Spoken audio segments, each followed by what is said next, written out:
Spirit, I am a lady of means, and I am not used to this kind of questioning. I just feel like giving you a piece of my mind. Doctor, what seems to be your trouble? Spirit, you, it seems, have such a way of giving me all kinds of strange things in my back. Static treatment of the patient. And I cannot see why you should do so.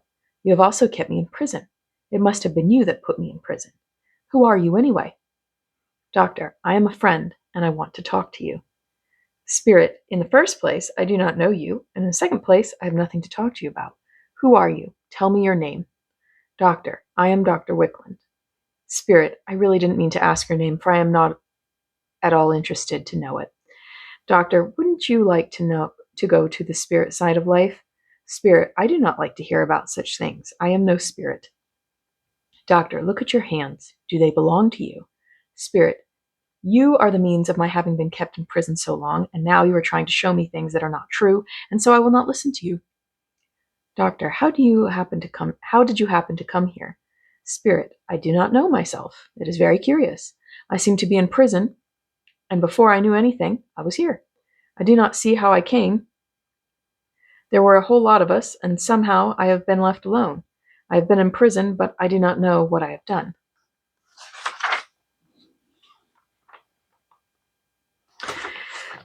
Doctor, where were you when you had those others with you? Where were you staying? Referring to obsessing spirits in patient's aura. Spirit, I was staying where I belonged. There were a lot of us, all bunched together, men and women. We had a home, but we could not get out of it. Sometimes we were in warm quarters. For a time I have been by myself, and I had been in a dark place. Before I was in prison, we could talk one at a time, or control the patient. But now I am all alone. You have no right to put all those burning things on me. Doctor, that kind of electrical treatment is very good for earthbound spirits. Ignorant ones. Spirit, ignorant? How dare you talk to me like that? How dare you? Doctor, don't you know that you have passed out of your mortal body? You have lost your physical body. Spirit, how do you know I have? Doctor, because the body you are talking through is not your own. It is my wife's body. Spirit, I never saw you before. You put those sharp things in me. Doctor, you were not using this body at that time. Spirit, what does it all mean? Doctor, it means that you have been using another person's body. Spirit, well, that explains many things in a way. Sometimes I felt that I did not belong here, where I was. Then once in a while, I felt I was myself again. There was one big old man, a big fool, but we had to do just as he said. Another spirit obsessing patient, previously removed. I did not feel like doing as he said because I had all the money I wanted, so why should I bother with such a rascal? I felt I had to do what he said, and yet I could not see why I should. I was not in my own home, and yet I had to be there, and I never could understand why I could not get away. He kept several of us with him. Doctor, did the electricity help you get away? Spirit, yes, it did, but it hurt like fury. It seems as if it tore the life out of me. Doctor, the electricity liberated you, just the same. Spirit, we could not get away from that man. We had to do as he said. He ran and ran all the time. The patient often ran away.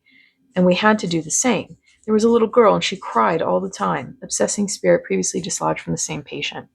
At times I was free, and at times I was in such misery. Sometimes I felt I could float from one place to another. Doctor, at such times you were a free spirit. Spirit, don't say that word. How I do hate it. I do not have any use for anything of that kind. Doctor, do you not recognize the fact that when you pass out of the mortal body, you do not die, but that you live? You then become a spirit. Spirit, you know I am not dead. Can you not understand that I am talking to you and that I can move my hands and arms? Doctor, my dear friend, while you are talking, we cannot see you. We can only see my wife. You are talking through my wife's body. This is Mrs. Wickland sitting here. What is your name? Spirit, I am Mrs. Emily Julia Stevens. I was married, but my husband died some years ago. Doctor, do you know that you are in California? Spirit, I have never been there. I went first to Chicago and from there to St. Louis. The patient had also lived in St. Louis and there first developed her aberration. Doctor, where did you live in St. Louis? Spirit, I was traveling. I did not live there. I did once live in on LaSalle Avenue in Chicago, but I was there for a little while only. It was near LaSalle and Division. From there I went to St. Louis, and from there, well, I really don't know where I went. I do know that my head was bothering me a great deal. Patient complained similarly. Doctor, do you remember being sick? Spirit, I cannot recall much of anything. Suddenly greatly excited. No, no, I think there is something the matter with me. Do you think I am going crazy? Look, look, there is my husband. No, no, he's a ghost. Just look at him. Doctor, we are talking to a ghost when we talk to you, and we are not afraid. Spirit, there is my child too. There is my little baby. I know I am losing my mind. My Lily, my little Lily. Oh, my Lily. Hugo, my husband. I know I am losing my mind. Why, there's my mother. I know my mind is giving way. I am afraid. They are all coming toward me. Hugo, my husband, is it really you? My little Lily, how I do love you. Oh, I'm so afraid. Doctor, understand that you have lost your physical body and are now a spirit. Try to realize this. Spirit, please explain why Hugo, my mother, and Lily are around me. Are they not happy in heaven? Why don't they stay there? Doctor, do you know anything about heaven? Spirit, heaven is above, where Christ and God are. Doctor, Jesus said the kingdom of God is within you. The Bible says ye are the temple of God, and the Spirit of God dwelleth in you. Again, God is love, and he that dwelleth in love dwelleth in God. God is above, God is below, God is everywhere. Spirit, don't you believe in a personal God? Doctor, God is spirit. God could not be only in one place. Spirit, I am getting so tired that it is hard for me to understand what you say. If there were only a place where I could rest, I would gladly go. I cannot describe to you what misery I've been in. I have no home anywhere that I can go to, no place to rest my weary head.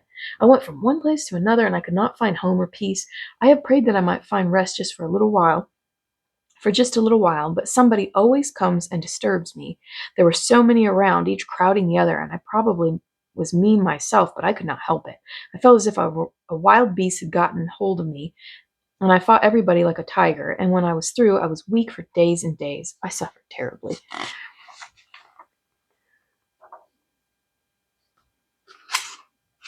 That horrible man was always after us, and that poor little child was crying all the time. She was so crowded. I wish I had a little home of my own where I could go and not have that man around me again. He was terrible. You have no idea. He was such a rascal, but he went away and we have not seen him for quite a while. The little girl who cried so much is also gone. She always had trouble with her head. I did not mean to be a bad woman, but that man tormented us all so much that we did not know what to do. Doctor, wouldn't you like to go with your husband and mother and little girl and have them all take care of you so that you can rest? Try to realize that you have lost your physical body. Spirit, when did I lose my body? Doctor, we cannot tell you that. Spirit, sometimes I have felt I was a big woman and I could fight everybody, and then I would seem smaller, and it was very confusing. Doctor, that may have been caused by your influencing different people. You can be free from that condition. Spirit, then will I have rest? Will I wake up and find that I have only had a dream and then have that horrible man and that crying child around me? I do not want to ever see that man again. He used to fight those women as if he were a demon, and he was so angry, and he treated the little girl very badly. She was afraid of him. Doctor, now try to forget what has happened and live for the future. Go with your husband, and he will explain the beauties of the spirit world to you. Spirit, my husband, Hugo, I love him so dearly, and after he died, life was not worth living to me. My dear child went to him just a month afterward. She was a child 3 years of age. Hugo, my husband, was my life. I did not care what became of me after he left. My husband lived. We traveled a great deal. We went everywhere. We went to Alaska, and there he took cold and had pneumonia. My little girl got very sick. It is hard to live all that over again. Doctor, why go all over that again when your people are here to take you away with them? Spirit, I want to go with them, but I am afraid because they are dead. Hugo says he's been looking for me for years and years, but he could not find me, and I cannot tell him where I've been. When Hugo and Lily died, I took very sick, and the doctor said I was a nervous wreck. I grew very much worse, and I remember them taking me to a place called Elgin, probably an asylum. I have just a faint recollection of that. When I grew better, evidently died, I went to St. Louis because I had a sister there. Since I began to talk, I feel different, and now I want to go with all my people. Just look at that beautiful bed. Now I can rest. And with Hugo, I shall not have worries anymore. God bless you all in your help and help you. Hugo says to tell you he is so pleased he found me at last, and to say we shall be reunited and never part again. God bless you, each and all.